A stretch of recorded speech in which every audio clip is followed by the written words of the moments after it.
Hello. हाँ, अभी जो दर्शक हमारे साथ आशीष जुड़े थे उन्होंने जहां तक मुझे सुनाई पड़ा, देखिए मित्रों, मैं आपसे फिर कहना चाहता हूं कि आप जब भी कभी प्रश्न पूछते हैं तो आप ये चेष्टा कीजिए कि अपने टीवी का वॉल्यूम आप म्यूट कीजिए, क्योंकि हमारे को स्टूडियो में आवाज बहुत गूंजती है, हम समझ नहीं पाते, सुन नहीं पाते। तो वैसे जहां तक मुझे सुनाई पड़ा था उन्होंने कुछ मकान को लेकर कोई बात की है। देखिए आशीष जी ने जो प्रश्न पूछा, आशीष जी हमारे ये सिंह लगन के जातक हैं और इनकी राशि इनकी वृश्चिक है, अनुराधा नक्षत्र है जो कि शनि का नक्षत्र है। पहली बात तो आशीष जी मैं आपको बताना चाहूंगा कि आप बहुत लकी हैं मकान के बारे में, लेकिन ये सभी कुछ घटनाएं आपके साथ में होंगी 35 ईयर्स के बाद। आपको मल्टीपल प्रॉपर्टीज के एसेट्स के योग बनते हैं, यानी आपको न केवल रेजिडेंशियल हाउसेस का बनता है बट आपको कमर्शियल हाउसेस का भी कमर्शियल प्लेसेस का भी बनता है, यानी कि आपको दुकान वगैरह इस तरह के संस्थान लेकर उनसे किरायों का आपको योग बनता है।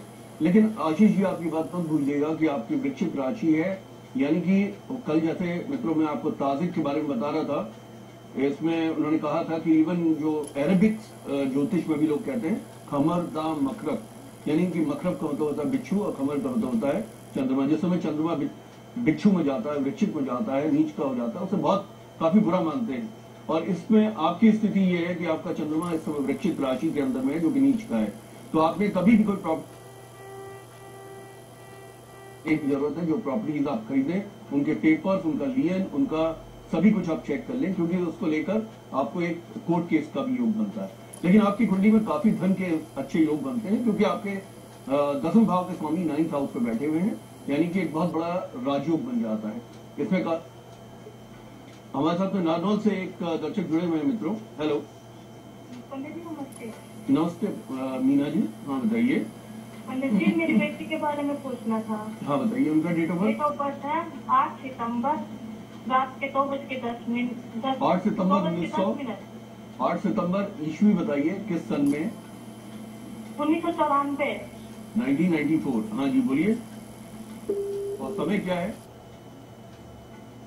हेलो, समय क्या बताया था आपने?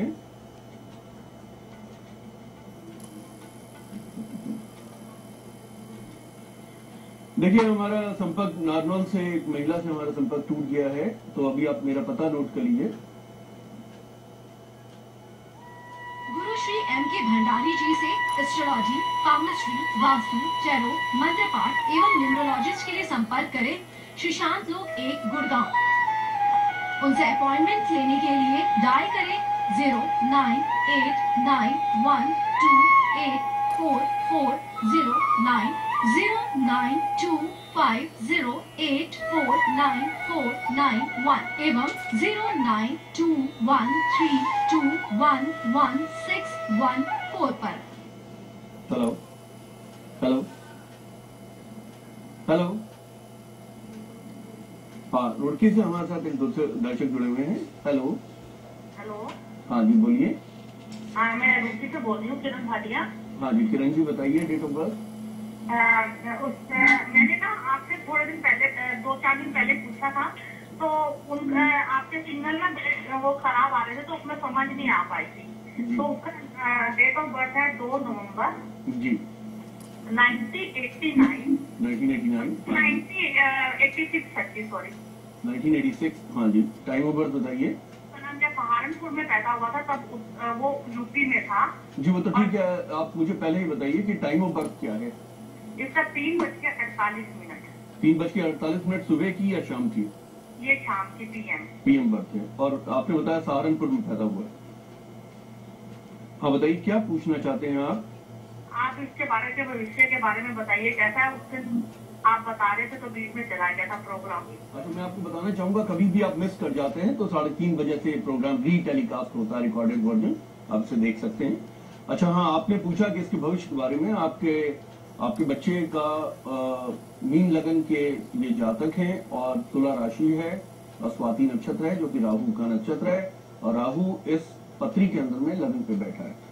यानी इसका कहने का मतलब है कि जिस समय राहु लगन पे बैठ जाता है वो नक्षत्र का स्वामी होता है चंद्रमा का, तो ऐसा व्यक्ति बहुत चंचल होता है, यानी कि वो किसी भी करियर पाथ में कभी भी वो कंसिस्टेंट नहीं होता, उसके जीवन में बहुत से यू टर्न आते हैं। मैं ऐसे बहुत से जातक को जानता हूं जिन्होंने एमबीबीएस करने के बाद सिविल सर्विसेज का एग्जाम दिया। यानी कहने का मतलब है कि दो पोलैरिटीज को वो रिप्रेजेंट करने लगता है। यानी एक आदमी एक क्षेत्र विशेष में पढ़ाई करता है, दूसरे क्षेत्र विशेष में अपने जीवन को डालता है। ऐसा आपके बेटे के साथ भी होने की संभावना बनती है। अगर आप चंद्रमा के इनके उपाय करा लेते हैं तो इसका ऐसा नहीं होगा। दूसरा क्या है कि जिस समय दशा को हम स्टडी करते हैं तो आपके बेटे की शनि की महादशा चल रही है और शनि इस कुंडली के अंदर में लाभेश और द्वादशेश हैं। यानी जिस समय वो लाभेश होते हैं तो अच्छे रिजल्ट देते हैं, द्वादशेश होते हैं तो वो नुकसान के रिजल्ट देते हैं। यानी कहने का मतलब है कि द्वादश भाव के भी अपने ये कहा जाता है स्वयं के फल नहीं होते। लग्न वे द्वितीयेषु परेशान साचर्यत स्थानांतरानुगुण्येन भवतो फलदायक हो। यानी अगर हम ये मान लें कि आपके बच्चे को लाभ भाव के रिजल्ट मिलेंगे तो लाभ भाव पे मंगल उच्च के हैं। यानी अगर आपने टेक्निकल क्वालिफिकेशंस में जैसे इलेक्ट्रॉनिक्स कम्युनिकेशन या इस तरह इंजीनियरिंग के किसी सब्जेक्ट में इसको डाला तो ये गवर्नमेंट की जॉब में इसके जाने के योग बनते हैं। वैसे इस कुंडली के अंदर में चूंकि एक बहुत बड़ा जमावड़ा है अष्टम भाव के अंदर, अष्टम भाव में आके ग्रह थोड़े कमजोर हो जाते हैं।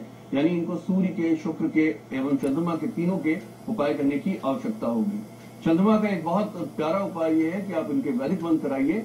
ओम इमं देवा अस्पत्निगुं सुभद्वं महते क्षेत्राय महते ज्येष्ठाय महते जान राज्याय इंद्रस इंद्रियाय इमं मुख्ये पुत्रमशे विषेक भूमि राजा सोम स्माकम ब्राह्मणा नाम राजा दधीशं तुषारावं क्षीणो दान समून नमामि शस्त्रम सुमून संपूर्ण मुकुलभूषणम। ये चंद्रमा के वैदिक मंत्र हैं। ये वैदिक मंत्र किसी योग संस्थान से कराने पे आपके बच्चे को धन के और करियर के सबके अच्छे रिजल्ट मिलेंगे। और राहु केतु एक्सेस में सारे प्लैनेट्स आ जाने की वजह से कालसर्प योग भी बनता है। यानी कि त्र्यंबकेश्वर में, नासिक में कालसर्प की भी पूजा करवाने पे ही उचित परिणाम मिलेंगे। रोहतक से हमारे साथ एक दर्शक जुड़ गए हैं। हेलो, हाँ जी, नमस्कार। हाँ बताइए, डेट ऑफ बर्थ 2 जनवरी 1992। 2 जनवरी 1992। हाँ जी बताइए, टाइम ऑफ बर्थ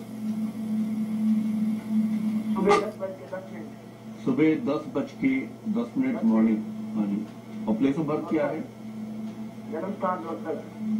जन्मस्थान है रोहतक। क्या पूछना चाहते हैं आप? उसके करियर के बारे में बात करना जी।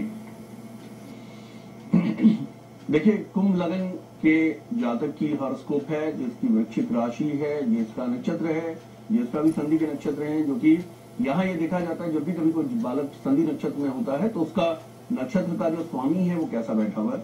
इस कुंडली के अंदर नक्षत्र का स्वामी अच्छा बैठा हुआ है, क्योंकि नक्षत्र का स्वामी स्वयं 10वें भाव पे बैठा है, जहां से लेवल ऑफ अचीवमेंट देके आते हैं। यानी कहने का मतलब है कि एकेडमिक्स के क्षेत्र में, यानी कि विद्या अध्ययन के क्षेत्र में इस जातक को अच्छे करते हुए टीचिंग या इसी तरह से फाइन आर्ट्स के किसी भी क्षेत्र में, जैसे कि फैशन टेक्नोलॉजी, मर्चेंडाइजर, इस तरह की जॉब्स में जाने का योग बनता है। साथ में उसे कुछ कंप्यूटर रिलेटेड भी काम करने का योग बनता है। इसमें आप मेरे हिसाब से आपने इस बच्चे को आपने एक एमरल्ड पहनाना चाहिए, यानी कि पन्ना पहना देना चाहिए, और इस को शिरडी के बाबा के आप दर्शन कराएं, क्योंकि गुरु इस कुंडली के अंदर में स्वयं सप्तम विवाह भाव पे बैठे हैं और लगन को देखते हैं, इसी तरह धन भाव को देखते हैं, इसी तरह प्रयत्न के भाव को देखते हैं। यानी कि जातक को गुरु किए विशेष उपाय करने से काफी फायदा होगा। मित्रों, आज का समय हमारा यहीं पे समाप्त होता है। मैं आपसे पुनः मिलूंगा और इसी प्रकार से साइंटिफिक एस्ट्रोलॉजी के द्वारा आपके प्रश्नों के उत्तर देता रहूंगा। आज कल आप माँ दुर्गा की पूजा अर्चना में पूरी तरह से आप संलग्न हो जाइए। नवरात्रे बड़े हुए हैं, दुर्गा जी बहुत प्रसन्न हैं अपने भक्तों पे, और इसी प्रकार से लाभान्वित होते रहिए। धन्यवाद।